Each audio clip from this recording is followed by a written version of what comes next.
mieux communiquer, apprendre à se connaître et promouvoir les services offerts à la population.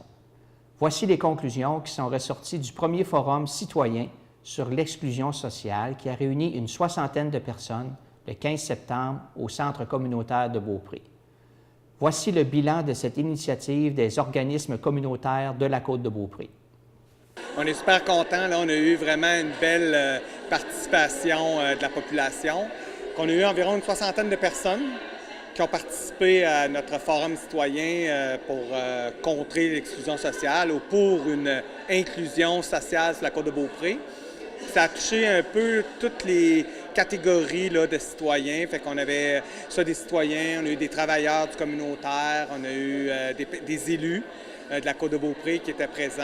Et, ça fait pas mal le tour. On est vraiment satisfait de la réponse de la population.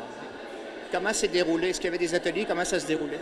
Oui, on a eu... la journée a commencé d'abord par un mot de nos coprésidents d'honneur, qui étaient M. Daniel Robitaille et Mme Marie-Lou Nadeau.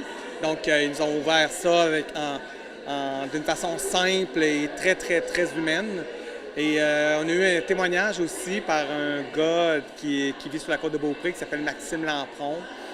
Maxime nous a parlé un peu de son parcours de vie. Il a une bonne expérience de vie derrière la cravate, mettons.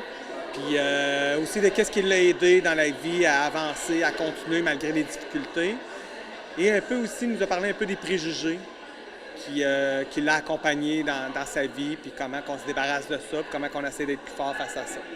Après, dans la matinée, on a eu tout le monde, tous les participants ont eu le même atelier qui concernait justement c'est quoi un préjugé, déterminer des préjugés et ainsi de suite, comment combattre des préjugés. Et c'est un atelier que les 60 personnes ont eu. Fait que c'est vraiment intéressant parce qu'on a pu échanger après en plénière puis dire « Ah ouais, nous autres aussi on a parlé de ça » puis on a pu rajouter « Ah, nous autres, OK », puis là ça me fait penser à... Puis là, ça a été vraiment enrichissant, cet atelier-là. Après ça, on a été naturellement l'heure du dîner, un super beau dîner puis offert par les Trois Becs en partie. Donc, tout le monde est parti, il y en a qui sont allés manger dehors. Les discussions ont poursuivi là, sur l'heure du midi, on les attendait, qui poursuivaient un peu ce qui était en atelier. Puis Maxime aussi, là, qui était interpellé parce que je pense que ça avait beaucoup touché les personnes, là, son témoignage, puis tout ça. Est-ce qu'il y a des grandes lignes qui sont sorties, des plénières, tout ça? Oui, puis en après-midi, on avait un autre atelier. Et dans cet atelier-là, là, on était un peu plus précis. Fait que là, on était plus sur un atelier sur de quoi qu'on a besoin, qu'est-ce qui manque sur la Côte-de-Beaupré. On allait un peu plus précisément, c'est quoi un préjugé exactement, combattre le préjugé, moins dans l'ordre général, de dire, OK, pour vrai, là, comment qu'on fait? Donc, oui, on a fait certains constats. Donc, il faut qu'il y ait plus de communication. Ça, on s'est aperçu. Ça veut dire que, je prends, mettons, juste le réseau de la santé. On avait des représentants du CIUS ici, le communautaire, on se connaissait plus ou moins. Là, c'était le fun de tout à coup de mettre « Ah ouais, OK, c'est toi qui travailles dans tel service au CIUS. Ah, c'est toi, Martin, travailleur de rue, ou Marc du Carrefour Jeunesse Emploi. » Puis là, juste à découvrir, on s'est aperçu qu'il fallait refaire ça. Il ne faut pas attendre là, 10 ans pour refaire ça. Puis non, attendre, c'est la première fois là, vraiment que ça se faisait.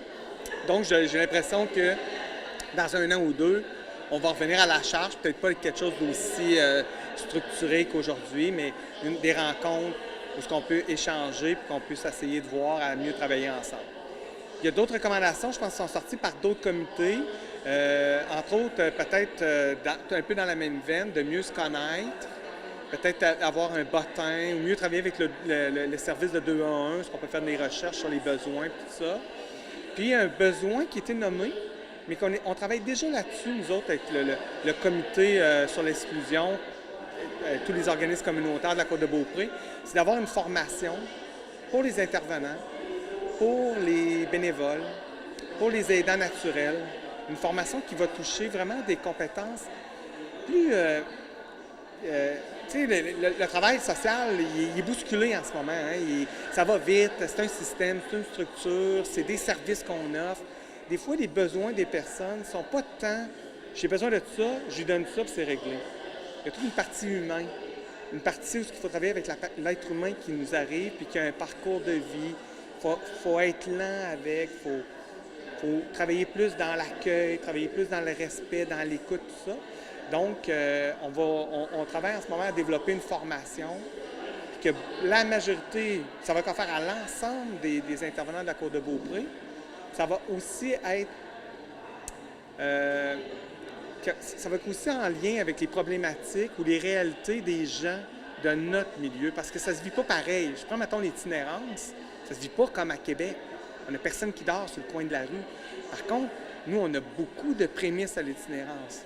Hein? Puis on a beaucoup de personnes qui vont vivre dans leur char, qui vont vivre dans le bois l'été, qui n'ont aucun service, qui vont vivre dans des cabanons, des trucs comme ça. Mais c'est de l'itinérance. Qui vont squatter, ils dorment chez l'un, ils dorment chez l'autre, tout ça, mais ils finissent par être en chicane avec tout le monde, puis ils finissent par plus avoir d'endroit pour vivre, puis ils doivent de l'argent à un, puis d'autres, tu sais, des petites affaires de même qui tu finis par à un moment donné d'être isolé dans la réalité difficile que tu vis, puis là, ils quittent notre territoire. J'ai l'impression qu'on est rendu là maintenant à dire on va s'occuper des personnes avec ce qu'ils vivent sur la Côte de Beaupré. Fait que ça, c'est une recommandation qui est marquante. Puis vous allez pouvoir voir aussi sur les murs ici, on a mis le résultat des 3 ateliers. Dans chaque atelier, il y a des recommandations qui sont proposées, puis tout ça. Donc, ça va être le suivi. Il va y avoir des suites à ça, qui vont être super intéressantes, je pense. Entre autres, une des suites qu'il va y avoir, c'est que nous, on va faire un rapport final qui va être publié, qui va être accessible pour la population. Et aussi, dans ce rapport final-là, il va y avoir l'entièreté des discussions, sans filtre, sans « voici de quoi nous avons discuté ». Tout va être là. Après ça, il va y avoir des constats. Il va y avoir les recommandations.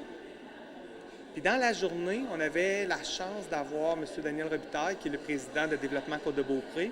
Et nous avons eu 2 employés de Développement Côte de Beaupré, Mme Lise Buteau puis Marie-Claude Dubé, qui sont venus participer toute la journée. C'était vraiment génial. Puis aussi, ils nous ont parlé du palais, qui est le plan local à l'emploi et l'économie. Là. Vous corrigerez ça, là, c'est pas dans mes cordes. Mais eux, ils vont se servir de ce qu'on a fait aujourd'hui, puis essayer de voir si dans le palais, il y a des choses qu'on peut asseoir là ou qu'on peut travailler ensemble. Fait que c'est des très beaux ponts à faire avec la communauté d'affaires, avec les institutions. Je pense que c'est ça la grande fierté, d'être ensemble tout le monde, comme citoyens d'abord, puis après pour dire comment on travaille ensemble pour avancer avec des réalités qui amènent des gens à vivre des situations d'exclusion. Parmi les communications que vous voulez faire, les diffusions, est-ce que vous avez pensé d'aviser les élus des différents niveaux de gouvernement municipal, provincial, fédéral? Oui, c'est certain qu'on veut mettre la Côte de Beaupré comme étant voici ce qu'on vit de fantastique. Hein? On a une qualité de vie qui est superbe, des installations on est de mieux en mieux équipés, mais il y a aussi des réalités comme ailleurs, des réalités difficiles, on ne veut pas les cacher, mais on veut les travailler. J'ai pas le goût que les personnes aillent ailleurs les faire. Fait que certainement, puis moi, ça a toujours été mon angle aussi, c'est je me sers de tout le monde pour les sensibiliser à la réalité qu'on vit, puis d'amener les personnes, que ce soit les élus provinciaux, fédéraux, municipaux, à comprendre la réalité. Il y a une partie qui nous appartient, les organismes communautaires, je pense, et on est rendu là, c'est qu'on le travaille de mieux en mieux. C'est que c'est dur d'être financé, parce que c'est dur d'exprimer aussi la réalité de nos organismes, la réalité des besoins que les personnes vivent. Aujourd'hui, ça nous permet de bien les nommer, puis de trouver un discours, puis d'être capable de dire « OK, on va aller le porter ». Fait que c'est certain que nous, le comité des organismes communautaires autonomes, on va porter ça, de dire on va aller le porter, au palais qui est Développement Côte de Beaupré, dont les municipalités sont tous sur le CA, avec la MRC. La MRC est derrière le financement du forum avec la Fondation de l'hôpital. On a, je pense, des je ne sais pas comment dire ça, des entrées, des contacts et des liens avec ces organismes-là qui vont nous permettre vraiment de pousser ce qui est sorti aujourd'hui. Tu sais. Merci, M. Poulette. On va se tenir au courant. Bien, au plaisir. Puis on va sûrement faire une suite on vous présentera ça à Télé d'ici, les résultats de notre forum. Bien, conclusion. Donc, on a eu aujourd'hui la chance d'avoir une bonne répartition des gens dans la communauté de la région de la Côte-de-Beaupré, donc de différents secteurs aussi, mais beaucoup des gens du secteur social. Donc, les gens qui connaissent un peu les différents problèmes qu'il y a sur la côte.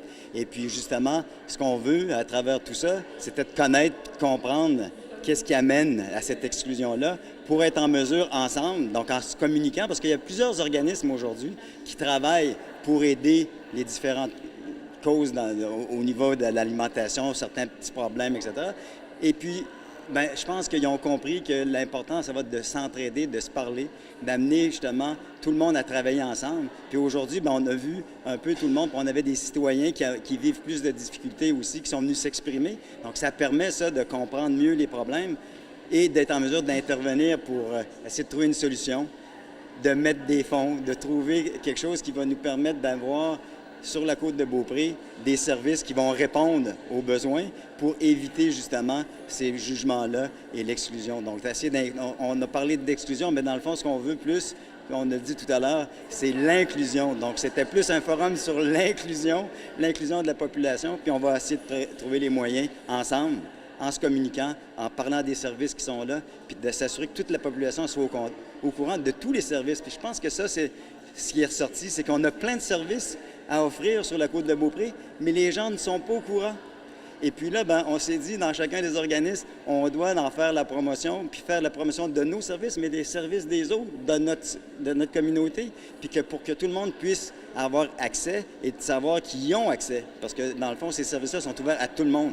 Mais je pense que c'est pas encore tout le monde qui le sait.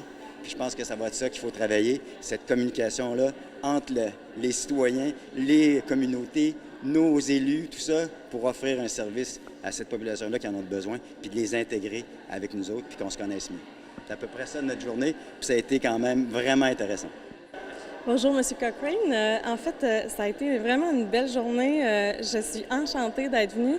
Je suis venue d'abord en tant que citoyenne pour entendre un peu qu'est-ce que la population a à dire sur la question de l'exclusion sociale, ou en fait, pour mieux être inclusif avec tout le monde. Puis, ce qui était vraiment intéressant, c'est la recherche de solutions. T'sais, on est parti de... En tout cas, toutes les personnes qui ont assisté aujourd'hui, c'est quoi les problématiques qu'ils vivent? Qu'est-ce qu'on aurait besoin pour être plus concertés, pour répondre à nos différents besoins en tant que communauté? Puis il y a eu tellement de belles solutions qui sont ressorties. Entre autres, il y a eu l'idée des transports. Hein, la possibilité d'avoir plus accès à des transports en commun, c'est vraiment ressorti comme un besoin. Avoir accès à des logements qui soient plus abordables, c'est ressorti aussi comme quelque chose de vraiment important. Donc, ces éléments-là, puis en fait, d'avoir un meilleur financement des groupes communautaires aussi, hein, parce qu'ils ont besoin de soutien pour aider la population, ils ont besoin encore plus de soutien. Donc, c'était vraiment une belle rencontre, des beaux échanges avec tout le monde. J'ai bien apprécié ma journée, c'était bien organisé. Là. Félicitations aux organisateurs et organisatrices de l'événement.